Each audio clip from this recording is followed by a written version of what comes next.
Para bapak, para ibu yang hormati, orang merasa hidup, orang merasa bisa berjalan, orang merasa punya ilmu, ngalim, ngajine, merasa itulah sudah terpleset masuk wilayah syirik. Mengapa syirik? Bahwa Allah berdawuh, wallahu khalaqakum wa ma ta'malun.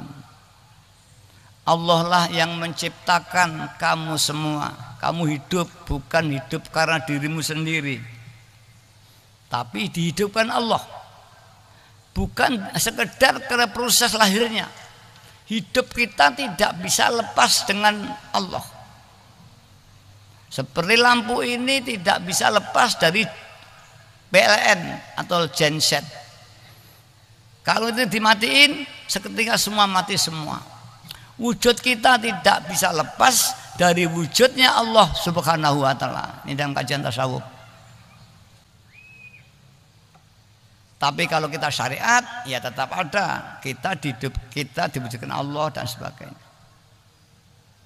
Kita sholat itu yang menyolatkan Allah, yang menggerakkan kita Allah. La haula wala quwata illa billah. Kamu yang menciptakan Allah, dan apapun yang kamu lakukan mesti dihidupkan Allah, melihat Allah yang melihatkan, berjalan Allah yang menggerakkan, mendengar Allah yang mendengarkan. Itu lampu ada, Allah yang menciptakan, dan itu tidak bisa lepas. Wujudnya lampu itu tidak lepas dengan wujudnya Allah. Seperti wujudnya angin dengan udara. Angin itu tidak bisa lepas dari udara, karena angin itu adalah udara yang bergerak. Ombaknya laut tidak bisa lepas dari air laut, karena ombak laut itu tidak ada. Yang ada adalah air yang bergerak. Kalau kita di rumah punya bed atau punya meja, ada kolong dipan, kolong bed. Kolong dipan itu tidak ada, yang ada dipannya. Maka apabila dipan itu kita angkat atau kita balik, kolong meja atau kolong dipan itu tidak ada. Maka keberadaan kolong dipan itu sangat tergantung, tidak bisa lepas dengan bed kita dalam keadaan dia berdiri. Ini sebetulnya kalau mereka yang biasa masuk filsafat metafisika mudah memahami. Saya sering menggambarkan lebih jelas lagi antara diri kita dan khoyal kita. Kita berkhayal seolah-olah khoyal itu ada. Kita ciptakan satu gambar dengan alam khayal kita, makhluk, binatang, apapun. Kemudian kita bayangkan binatang itu bergerak. Setengahnya gerak itu yang gerakkan kita, karena itu dari pikiran kita. Sungguhnya itu tidak ada. Begitulah kita itu tidak ada. Kehendak Allah itu yang bisa wujudnya kita dari kehendak Allah. Seperti wujudnya khayalan kita dari kemauan kita berkhayal. Dan mau kita bawa kemana khayalan kita, khayalan itu manut. Begitu kita tutup, hilang. Kita tutup dari pikiran kita, hilang. Begitulah makhluk kepada Allah.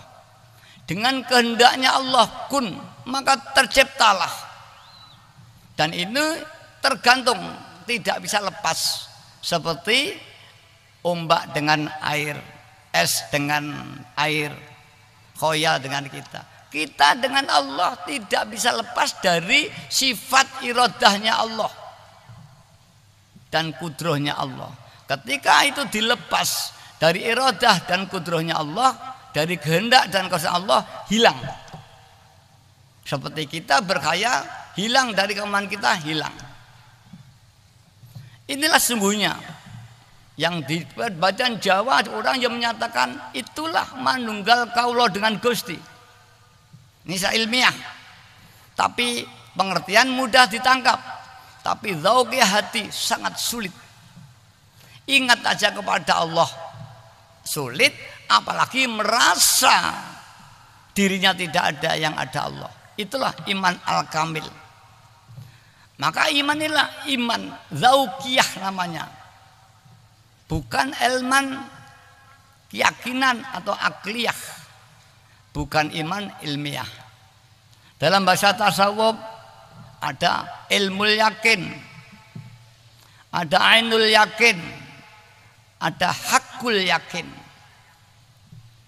Pernah Bung Karno mencitir tentang tiga ini, ilmu yakin, hakul yakin, dan ainul yakin.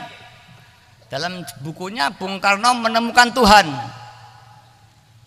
Ilmu yakin yaitu orang yang melihat kelok di balik gunung atau di balik tembok. Dari melihat kelok asap ya. Dia dituntut ilmunya di sana ada api atau kobongan.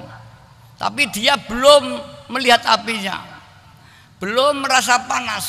Ini ilmu yakin. Nah, ini kajian Bung Karno dalam kitab Bung Karno menemukan Tuhan. Coba dibaca. Di sini banyak orang PDI, ya. Kemudian meningkat menjadi ainul yakin. Yakin dengan melihat mata kepala. Melihat dengan hati, melihat Tuhan dengan hatinya. Dia melihat api. Bukan dia tahu ada api bukan karena asap, tapi sudah mampu melihat apinya. Kalau yang pertama melihat asap, apinya belum tampak. Dia berani kalau begitu ada api di sana, padahal baru asap. Dengan ilmunya itulah orang mengatakan Tuhan itu ada. Ditambah hukum kausalitas, akal. Ada yang menciptakan, ada makhluk, ada Tuhan. Ini ilmu yakin. Atau ilmu akal atau yakin ilmu, akal yakin. Dua ini sudah tinggi. Kita umumnya pada titik ini, titik ilmu yakin atau keyakinan. Termasuk kita melihat Quran. Qul huwallahu ahad. Tuhan itu satu. Ini ilmu yakin. Kita belum melihat Tuhan dengan hati kita. Seperti orang melihat api.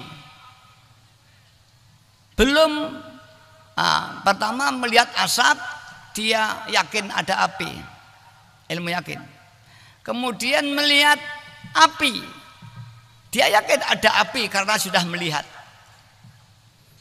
Tapi dia belum merasakan panasnya api itu sendiri. Orang kita ya sudah ilmu yakin, ya, bahkan ainul yakin, merasakan dalam hatinya kebersihan Tuhan itu, merasakan dia memohon diijabahi oleh Allah, diberi pengalaman spiritual, tapi itu masih ainul yakin. Kita paling tinggi di sini, belum mencapai hakul yakin. Kalau hakul yakin, ini saya menyetir Bung Karno saja, yaitu manusia lebur, terbakar oleh api itu sendiri, hingga dirinya tidak ada. Yang ada Tuhan. Ketika benda itu terbakar oleh api, kita coba aja nanti, atau bensin itu ketika kita bakar, bakar bensin itu hilang. Tidak ada bensin itu. Dicoba aja nanti. Kita cari minyak premium, kita bakar. Hilang. Lenyap. Yang ada api. Bahkan menyatu antara bensin dan api hilang duanya, tidak bisa kita lihat. Itulah penyatuan. Dan ini sebenarnya ada. Nanti dalam teori ilmu kimia, hukum kekebalan, tidak ada benda yang hilang, berganti bentuk. Bensin tadi yang hilang, bukan hilang, dia menjadi karbon, menjadi ini dan sebagainya. Lah, manusia jika telah mencapai iman itu, hilang dirinya tidak ada, dirinya tidak bergerak, dirinya tidak pandai, dirinya tidak apapun, dirinya tidak sholat, dirinya tidak ibadah, karena yang ibadah itu hakikatnya Allah sendiri yang menggerakkan kita, karena kita tidak ada. Itulah pada tingkat manunggal paling tinggi. Ini secara ilmiah saja. Apa ndauqiyahnya? Nah, itu hidayah. Ini saya pendekatan ilmiah karena ini di podium kan ilmiah. Ya mudah-mudahan walaupun saya menyampaikan pada teori ilmiah, sampean bersama diberi taufik hidayah. Karena itu jangan semata-mata mendengarkan pidato saya. Anda akan tertutup hatinya karena pidato saya. Tetap menghadap pada Allah. Mohon melalui pidato saya sama di taufik hidayah oleh Allah. Nanti ada ya, hidayah Allah sampai. Itulah iman ma'rifat. Lah, untuk mencapai ini saya masih menyampaikan secara ilmiah dulu. Supaya manusia tidak merasa ada, merasa ibadah, merasa kaya, merasa tampan, merasa cantik, merasa benar, bahkan merasa salah. Karena salah pun yang menciptakan Allah. Tapi jangan disalahgunakan. Maksiat menciptakan Allah, ya maksiat aja. Nah, itu nafsu yang bicara, bukan hati. Jika ketika ada orang nakal, aku maksiat ya segaya Allah, itu bukan manusianya, nafsunya. Apa di agama sama? Khairi wasarihi minallah. Baik dan jelek itu dari Allah. Lek baik itu Allah, lek jelek tidak. Tidak, tasawuf tidak mengenal itu. Tapi kalau syariat, ma asobakin sayyatin fanin nafsik, ma asobaka sayyatin fanin nafsik, ma asobaka hasanatin faminallah. Jadi ada ajaran syariat dan ajaran hakikat. Dan ini jangan dicampur lah, dicampur nanti seperti Mbah Siti Jenar. Ini Mbah Siti Jenar itu belum mencapai. Dalam keadaan transisi, beliau sudah tidak bisa mengendalikan perasaan zauqiyahnya, campur antara hukum syar'i dan hukum hakikat. Akhirnya menjadi rusak. Dan inilah para ahli-ahli ya, ilmu syariat iman mengonter ajaran tasawuf karena banyak yang tidak terbimbing menjadi rusak syariatnya. Karena di Wahidiyah alhamdulillah dibimbing. Yu'ti kulladzi haqqin haqqah. Bidang syariat diisi, bidang hakikat diisi, beriring bersama-sama seperti kehidupan roh kita dengan kehidupan jasad kita. Jika dipisah bukan manusia lagi, jenazah. Yang tampak, yang tidak tampak itu roh. Kita disebut manusia ketika bersatunya roh kita dan jasad kita. Kita sebagai hamba Allah yang hakiki, bersatunya tasawuf dan syariat hakikat. Nah, untuk mencapai ini Mbah Yai Majid menuntun pada kita, yaitu lillah dan billah.